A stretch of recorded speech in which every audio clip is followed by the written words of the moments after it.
Ukweli ni kwamba Uislamu haukusimama kwa silaha kwa maana wanayoiaminisha makafiri.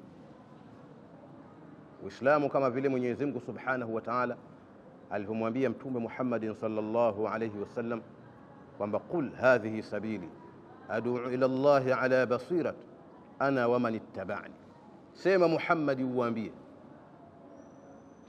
hii ndiyo njia yangu, ad'u ila Allah, nalingania kuelekea kwa Mwenyezi Mungu, namlingania Allah tabaraka wa taala, ala basiratin, kwa hoja zilizokuwa wazi kabisa. Tena sio mimi tu, ana wa man ittaba'ani, mimi na wale wenye watakaonifuata, wale wenye kunifuata ambao ndio sisi tunatumia fursa hii za media hizi kuitangaza da'wa ya bwana Mtume sallallahu alayhi wasallam, kama ambavyo walifanya ashabi Rasulullah na wema waliopita ambao wameweka historia ya kuipigania dini hii na wamekufa mashuhada. Ndugu Waislamu, Mwenyezi Mungu Subhanahu wa Ta'ala anamweleza Mtume Muhammad sallallahu alayhi wasallam kwamba alinganie dini hii ambayo imejengeka juu ya hoja, ambayo hoja aqliyatan wa naqliya. Hoja hizi zinatosha kuwafanya watu wavutike na kuingia katika dini hii. Hawakuwa na sababu ya kwamba itumike silaha kuwalazimisha kuingia katika dini hii tukufu. Sasa katika eneo hili nataka nifafanue, kwa sababu wengi wa watu hayafahamu vizuri mambo, na ndio maana tumejitokeza kuyaweka mambo wazi, baadhi ya mambo ambayo yamejifunga hayafahamiki vizuri. Hata baadhi ya watu wanaojinasibisha na ilmu, baadhi yao basi kuna mambo wanakuwa hayafahamu vizuri, wanaweza kubebwa na mkumbo huu wa fikra za kikafiri. Kwa hakika Uislamu haukuenea kwa silaha kwa maana wanayoiaminisha makafiri, lakini kwa maana nyingine ni kweli Uislamu ulienea kwa silaha. Nataka hapa nifafanue vizuri, nifahamike. Uislamu haukuenea kwa silaha kwa maana wanayoiaminisha makafiri, lakini kwa upande mwingine ni sahihi kabisa kwamba kweli Uislamu ulienea kwa silaha. Hapa nataka nifafanue vizuri uweze kunifahamu ndugu yangu Muislamu. Watu wa raddi wamekuwa wengi siku hizi, kwa hiyo lazima tuyafafanue masala haya watu waweze kuyafahamu vizuri. Kwa maana wanaoaminisha makafiri kwamba Uislamu ulienea kwa silaha, kama kana kwamba Uislamu ulikuwa unawalazimisha watu lazima muingie katika dini, vinginevyo mtauawa au mtahatarishiwa usalama wa mali zenu. Hii si sahihi. Hata tukiangalia zile futuhati, Waislamu walikuwa wanaendesha futuhati wakimwambia mtawala wa eneo husika kwamba aslim taslam au aslim taslim, aslim taslam, slimu utasalimika, au idfa jizya, au kubali kuridhia kulipa kodi. Maana yake ni nini? Kwamba ikiwa utaslimu au utakubali kuwa mtiifu na kuacha watu wawe huru waweze kufikiwa na ulingano huu, basi sisi tutakuacha kuwa huru, hatutokuingilia wala hatutokulazimisha wala kuwalazimisha raia wako kwamba lazima waifuate dini hii. Lakini wewe na mamlaka yako huna uhuru wala huna mamlaka ya kuwazuilia viumbe wa Allah wasifikiwe na ulingano huu na ulingano huu na da'wa hii ya haki. Kwa hiyo akikubali yule mtawala kuslimu, wanamuacha, wanamwekea taratibu na sheria azifuate. Yule ambaye ameufuata Uislamu basi atahukumiwa na kusimamiwa kwa sheria zile za Kiislamu, na yule kafiri ambaye hakujakubali Uislamu basi ataheshimiwa na imani yake hiyo, lakini atadhibitiwa asiwe yeye ni kikwazo kwa namna moja au nyingine dhidi ya kuzuia harakati za Uislamu. Lakini haumlazimishi kwamba Uislamu sasa sisi tumeudhibiti mji huu, hawa watu wote wa mji huu sasa wewe ni Waislamu. Masahaba ridwanullahi alaihim hawakufanya hayo. Tutakuja kuyaeleza katika mtiririko huko. Khalid ibn Walid, wale makamanda wa Kiislamu walivyokuwa wanaendesha futuhat, kina Iyadh ibn al-Ghummi, kina masahaba mbalimbali walikuwa wakiendesha mapambano. Kwa hiyo Uislamu kimsingi ulisimama juu ya hoja. Lakini kwa upande mwingine tukisema kwamba Uislamu kweli ulisimama kwa silaha, kwa maana hii kwamba Uislamu kama mfumo mpya ambao ulikuja katika jamii ambayo ina maslahi na ina mifumo yake, na dhamira yake Uislamu liyudhhirahu ala dini kulli, ni kuzishinda mifumo yote. Ulikuja kufanya mapinduzi, kupindua mifumo yote, na Uislamu ukamate hatamu. wale ambao walijenga hofu juu ya hilo wakaanzisha mikakati mikali sana juu ya kudhibiti wale waliosimama na msimamo huu au na misingi hii na kuidhibiti ile imani yao isiweze kuchukua nafasi. Kwa hiyo pakawa na nizaa, ukawa na mvutano, ukawa na suraa, ukawa na mapambano baina al-imani wal kufr.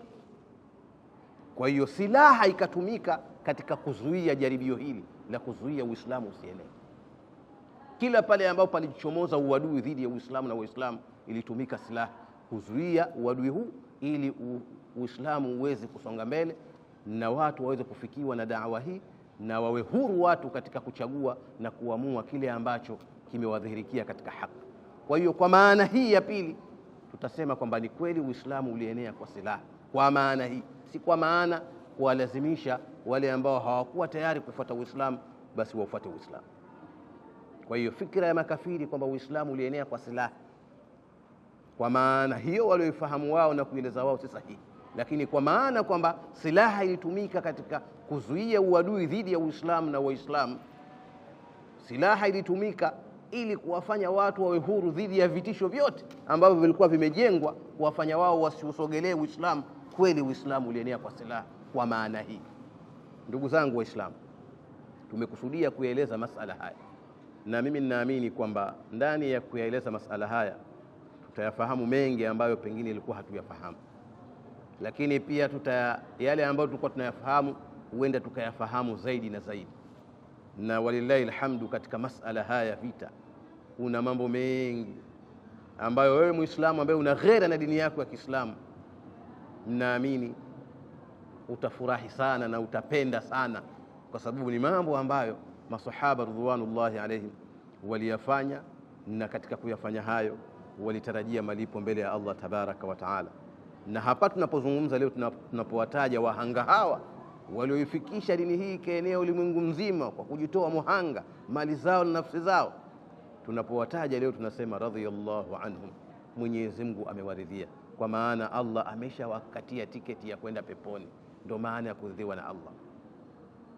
Ndugu zangu Waislamu, kama tulivyoeleza kwamba vita ni 74, na walillahi alhamdu katika mtiririko wetu wa kueleza habari hizi hatutokwenda katika utaratibu ule wa mwaka wa kwanza, wa pili, wa tatu, wa nne, yani vita vya mwaka wa pili mathalan afu tukaja mwaka wa tatu, wa nne. La, tutakuwa tunadondoa vita vimoja baada ya vingine bila ya kuzingatia utaratibu wa namna ambavyo vita vilipigwana, kama ambavyo tarehe inaeleza kwamba vita vya mwanzo vilianza mwaka wa pili hijiria, pale Allah tabaraka wa taala alipoidhinisha mapambano sasa ya kujihami dhidi ya maadui wa Uislamu. Udhina lilladhina yuqataluna biannahum dhulimu wa inna Allaha ala nasrihim laqadir, suratul Hajj, kwamba wamepewa idhini, wameruhusiwa wale ambao wamedhulumiwa kwamba sasa wajihami. Na hii ilikuja katika mwanzo wa jambo, na tutalifafanua zaidi pale wale muhajirin walipotoka Makka kwa kukimbia vitisho na maudhi na makandamizo mbalimbali ya makafiri wa Makka. Hali hiyo ikapelekea makafiri wa Makka wakagawana mali zao, wakaja Madina wakawa ni wanyonge wa kiuchumi, wana hali ngumu za kiuchumi, mpaka Allah tabaraka wa taala akasema lilfuqarai almuhajirina alladhina ukhriju min diyarihim yabtaghuna fadlan min Allah wa ridwana wa yansuruna Allah wa rasulahu ulaika humus sadiqun. Hao waliingia katika ufukara kwa sababu ya mashaka na misukosuko waliowatia makafiri, na uwepo wao pale Madina mara zote walikuwa wakimwambia Mtume sallallahu alaihi wasallam, ya Rasulullah, tupe idhini tupigane vita, tujihami, yanatutia uchungu tukisikia. Mmoja katika masahaba ni Abdullah ibn Jahsh, shemeji yake bwana Mtume sallallahu alaihi wasallam, kwa Zainab binti Jahsh. Huyu alifanya hijra akamdiriki Mtume pale Quba. Alipofika pale Quba akapata habari kwamba nyumba yake na shamba lake ameliwekea mkono Abu Jahal. Ilikuwa ni katika nyumba nzuri zenye kupendeza za thamani. Sasa makafiri waliposikia habari kwamba Waislamu wamefanya hijra na wameacha majumba yao na mali zao, wakawa wanafanya ziara kutembelea maeneo mbalimbali na wakijimilikisha mashamba yao na nyumba zao. Abdullah ibn Jahsh nyumba yake ikachukuliwa na Abu Jahal. Alipopata habari hiyo ikamhuzunisha jambo hili, akamwambia Mtume sallallahu alaihi wasallam, ya Rasulullah, nimepata habari kwamba nyumba yangu imemilikiwa na aduu min aadai llahi Abu Jahl.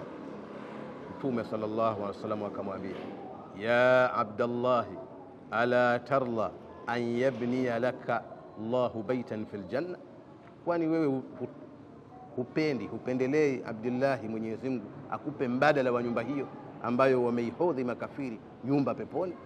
Akasema, bala ya Rasulullah, ndivyo ilivyo, natamani, napenda ya Rasulullah.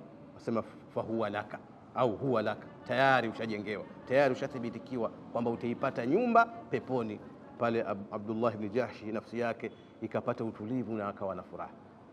Walipofika Madina hawa wakawa matamanio yao ni kwamba wapambane, lakini Mwenyezi Mungu Subhanahu wa Ta'ala fi awwal al-amri, katika mwanzo wa jambo akazuia pale aliposema, baada a'udhu billahi minash shaitani rajim, alam tara ila alladhina qila lahum kuffu aydiyakum wa aqimus salata wa atuz zakata. Hazija kufika habari Muhammad juu ya watu ambao walikuwa na kuhimiza kwamba sasa uwape idhini waingie katika mapambano, wajihami dhidi ya wale waliowafanya uadui, lakini sisi tunawaambia kwamba katika hali ya sasa, kufu aidiakum, izuieni mikono yenu msiingie mapambano, jiimarisheni katika imani, jiimarisheni katika uthibiti, kwa sababu vita si lile mama, vita si mchezo. Na hapo ulipofika wakati sasa ambao ni mwaka wa pili, Allah tabaraka wa taala ndo akaanza kuviidhinisha vita, vikaanza vita mbalimbali. Sasa baadhi ya wachache wa ufahamu katika masala haya wanaamini kwamba vita vya mwanzo ni vita vya Badri, hii Badr al-Kubra, lakini kiuhalisia hivi ni vita vikubwa vya umwagaji damu, lakini vita sio Badr al-Kubra ndio vya mwanzo, kwa sababu vita vilianza na saria kama ambavyo tutaeleza katika mtiririko huu. Vita vya Badr al-Kubra ni vita vya mwanzo vya umwagaji damu, kwa maana ya yale maingiliano baina makafiri na Waislamu. Kisha vikafuatia Uhudi, vikafuatia na vingine kama ambavyo tutakuja kuvieleza.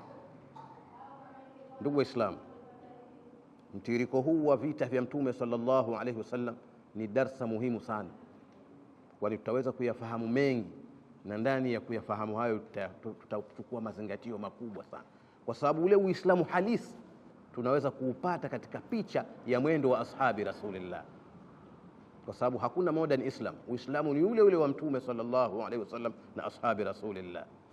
Mwenyezi Mungu Subhanahu wa Ta'ala katika Qur'an anasema, fa in amanu bimithli ma amantum faqad ihtadaw, wakiamini Mayahudi mfano mlivyoamini nyinyi, basi watakuwa katika uongofu. Na hii wanachuoni wa tafsiri wanasema, al-ibratu bi'umumi an-nas la bi khususi sabab. Aya iliwahusu Mayahudi lakini imeenea kwa watu wote, kwamba wakiamini watu kama mlivyoamini nyinyi, yani wewe na hao wafuasi wako wa mwanzo, yani masahaba, basi watakuwa katika uongofu. Kwa hiyo tukiufahamu ule Uislamu waliokwenda nao ashabi Rasulillah, tutapata picha halisi ya Uislamu halisi, ambayo kwa Uislamu huo Allah tabaraka wa taala aliwajalia kuweza kukomboka wao, wakawa huru kwa ajili ya dini yao, na Allah akawapa nusra na kheri za kuimiliki dunia pamoja na uchumi, na wakawa na izza mpaka ikawa sababu ya kuenea Uislamu katika ulimwengu mzima. Ndugu Waislamu, nasisitiza zaidi inshallah tusiwe mbali katika kufuatilia silsila hii na vita vya mwanzo ambavyo tumekusudia kuvieleza. Basi tutaanza vita vya Tabuk au Ghazwatul Usra, ambavyo kimtiririko ndio vita vya mwisho vikubwa alivyopigana Mtume sallallahu alaihi wasallam. Baada ya vita hivi hakwenda tena vitani, ila alipeleka saria. Vita vilivyotokea mwaka wa 9 Hijiria, na ndani yake kuna durusu nyingi, kuna mazingatio makubwa, kuna matukio makubwa yaliyotokezea, lakini mwisho wa yote tutaeleza ndani ya mtiririko wa habari hizi au vita hivi tunapata mazingatio gani umma wa Kiislamu.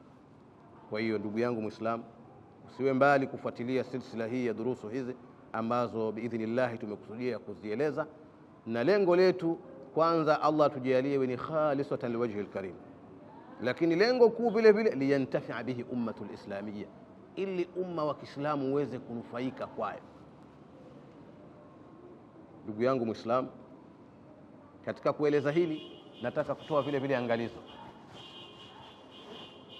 Mwenyezi Mungu Subhanahu wa Ta'ala anasema, wa fawqa kulli dhi ilmin alim, katika suratu Yusuf kila mwenye kujua basi yupo mwenye kujua zaidi.